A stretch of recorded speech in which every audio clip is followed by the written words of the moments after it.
కాంగ్రెస్ కుటుంబాన్ని అందరికీ కూడా నా యొక్క హృదయపూర్వక శిరస్సు నుంచి నమస్కరిస్తున్నా. ఈరోజు మన హన్మకొండ జిల్లాకు మాషిక్ రావడం గారికి సాధారణంగా ఆహ్వానిస్తున్నా. వారు అబ్జర్వర్గా రావడం, ఎవరెవరైతే మీరు ఏ హోదాలు కోరుకుంటున్నారో ఆ ఫిర్యాదులు అంటే ఆ యొక్క మీ యొక్క ఆ అప్లికేషన్ ఫిల్అప్ చేసి ఇంకేమి ఇవ్వకండి. రాజీవ్ గారితో ఫోటో దిగినట్టు సీఎం గారితో ఫోటో దిగి బయోడేటాలో మీ photo, Aadhaar card, voter ID card ఈ మూడు ఉంటే చాలు. మీరు ఎప్పటి పని చేస్తున్నారు. 2017 అనేది ఒక ప్రాణికత, అంతేగాని కొత్త వచ్చిన వాళ్ళకు లేదు అనేది క్వశ్చన్ కాదు. అలా పెట్టుకోకండి. అన్నీ కొత్త పాత అంటే ఏం లేదు. కాంగ్రెస్లో ఈ పెద్ద ఒక మనది నేషనల్ పార్టీ కాబట్టి దానికి కొన్ని లిమిట్స్ ఉంటాయి. ఆ లిమిట్స్ ప్రకారంగా అన్ని విధాలా మీకు న్యాయం జరిగే విధంగా, ఎందుకంటే పైన అపారమైన నమ్మకం పెట్టుకొని కొన్ని విషయాలలో మనం వెనుకబడ్డా కూడా అందరూ కూడా ఒక విశ్వాసంతో ప్రజలలో విశ్వాసం తీసుకుపోగలిగి ఓటర్లను మనం నమ్మించగలిగినాం. ఆ నమ్మకాన్ని వమ్ము చేయకుండా మీకు అనునిత్యం 24/7 అందుబాటులో ఉండి పనిచేస్తున్నా. అదేవిధంగా రాబోయే ఎలక్షన్లో మిమ్మల్ని కూడా నా భుజస్కంధాల మీద వేసుకొని మిమ్మల్ని తప్పనిసరిగా గెలిపించుకునే బాధ్యత కూడా నా పైన. కుటుంబం అంటే కాంగ్రెస్ కుటుంబం అంటే పెద్ద కుటుంబం, మీ అందరికీ తెలుసు. ఒకరు ఉదాహరణ చెప్పింది, इसको 100 दरवाजा रहते बोल के बोले सर, एक दरवाजा क्लोज అయితే और एक दरवाजा ఓపెన్ అవుతాం. 100 దర్వాజాలు ఉన్నది అని చెప్తారు.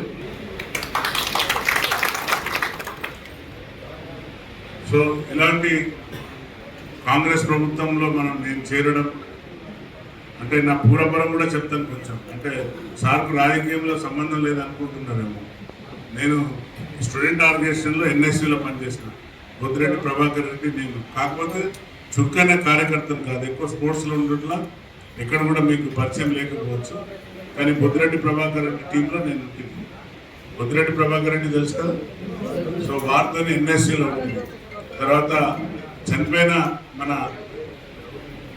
సీతంపేట దేవేందర్ రెడ్డి మేము కలిసి చేసిన సందర్భాలు ఉన్నాయి.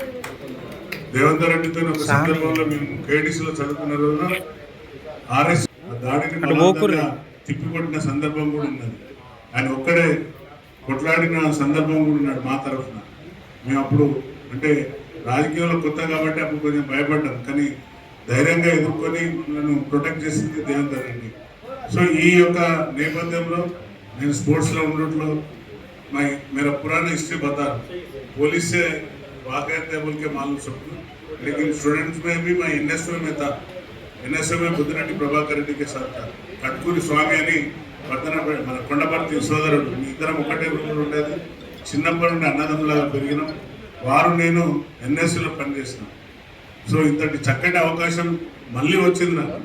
పిసిసి అధ్యక్షుడు ఉన్న మహేష్ గౌడ్ గారు నేను నిజామాబాద్లో ఉన్నప్పుడు అక్కడికి వచ్చి నేను బీఆర్ఎస్కు ప్రయత్నం చేస్తున్నాను తెలుసుకొని నన్ను వాటి పోకు, నీకున్న ఏదైతే రెప్యుటేషన్ ఉందో మీరు వస్తే తప్పనిసరిగా మీకు మంచి భవిష్యత్తు ఉంటుందని చెప్పిండు. టికెట్ ప్రామిస్ చేయలేదు అని నన్ను ప్రోత్సహించిండు. మీ అందరి తరఫున వారికి ధన్యవాదాలు చెప్తుంది పిసిసి మహేష్ గౌడ్ గారికి. అలాగే ఈరోజు అందరూ కూడా పిలవగానే వచ్చిన మన సోదరులందరూ, పైన వేదిక మీద ఉన్న పెద్దలు అందరూ కూడా, మండల అధ్యక్షులతో సహా డివిజన్ అధ్యక్షులు, వేదిక మీద ఉన్న వివిధ హోదాల్లో ఉన్నా కూడా బీసీసీఎల్, ఎస్సీసీఎల్, ఎస్టీసీఎల్, తర్వాత ఇంకా వివిధ హోదాల్లో ఉన్న అందరికీ కూడా నా యొక్క హృదయపూర్వక నమస్కారాలు. మీరు ఏమాత్రము అదృష్టం కలిసి రావాలని అంటారు. తప్పనిసరిగా ఇప్పుడు మీరు అప్లై చేసుకునే దాంట్లో మీ భవిష్యత్తు తప్పనిసరిగా ఉంటుంది.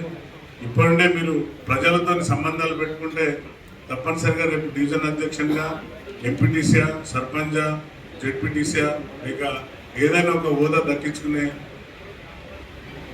ప్రయత్నం ఉంటుంది. కాబట్టి ఈ యొక్క పదవులు అనేది ఎప్పుడు వస్తుంటే పోతుంది. కానీ మనం ప్రజలలో అనునిత్యం ఉంటే తప్పనిసరిగా ఆ రోజు కష్టపడితే కష్టే ఫలియాలి. కష్టం చేస్తే తప్పనిసరిగా ఆ ఫలితం మీకు చెందుతుంది అని నేను భావిస్తున్నా. ఈ డివిజన్ అధ్యక్షులు లేకుంటే ఇప్పుడు అప్లై చేసే block president, mandal president, division అధ్యక్షులు ఈ మూడు ఉన్నాయి కదా సార్, ఈ మూడింటికి సంబంధించిన అప్లికేషన్లు ఇస్తే, సో ఈ 4 హోదాలకు మీరు అందరూ కూడా అప్లై చేసుకుంటే ఆ యొక్క వారు మన మొత్తం తీసుకొని పూర్వపరాలు తీసుకొని మళ్ళీ అక్కడనే వాళ్ళు పిసిసి నుండి మళ్ళీ వెరిఫికేషన్ చేసుకున్నాక మీకు వచ్చే హోదా తప్పనిసరిగా వస్తుంది. కాబట్టి మీ అందరికి కూడా హృదయపూర్వక స్వాగతం. ఇక్కడ మనం చేయవలసిందల్లా ఒకటే, ఆ యొక్క ఫామ్ నింపి మీ ఫోటోగ్రాఫ్ పెట్టేసి 2 ఫోటోగ్రాఫ్స్ పెట్టి ఒకటి వారికి ఒకటి నాకు ఇస్తే, మళ్ళీ ఒకటి జిల్లా అధ్యక్షుడికి కూడా ఇస్తే 3 కాపీలు ఇస్తే మన జిల్లా అధ్యక్షుడు మీ అందరికీ తెలుసు రాజేందర్ రెడ్డి గారికి, హన్మకొండ ఎమ్మెల్యే గారికి ఇస్తే వారు కూడా అక్కడికి పంపించడం జరుగుతుంది. కాబట్టి మీరు తప్పనిసరిగా ఈ యొక్క అవకాశాన్ని వినియోగించుకోవాలని, కాంగ్రెస్ గెలిచినాక 18 నెలలు అవుతుంది మమ్మల్ని గుర్తిస్తలేరని చాలామంది నిరుత్సాహంగా ఉన్నారు. తర్వాత ఏదైతే వేదిక మీదకి పిలిచే సమయంలో వేదిక మీద కూర్చోలేకపోతున్నాం, ఎందుకంటే అఫీషియల్ ప్రోగ్రాంలో మనం పిలుచుకోలేదు.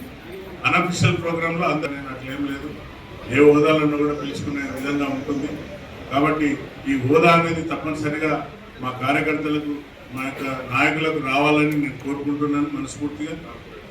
కార్పొరేటర్ సోదరులారా, మీరు తప్పనిసరిగా అప్లై చేసుకోండి. మళ్ళీ ఇది ఒక్కటే కాదు, కార్పొరేషన్, మండల్ ఎంపీటీసీ, జెడ్పీటీసీ చెప్పినట్టుగా జడ్పీ చైర్మన్ కూడా అదృష్టం ఉంటే వరిస్తే జడ్పీ చైర్మన్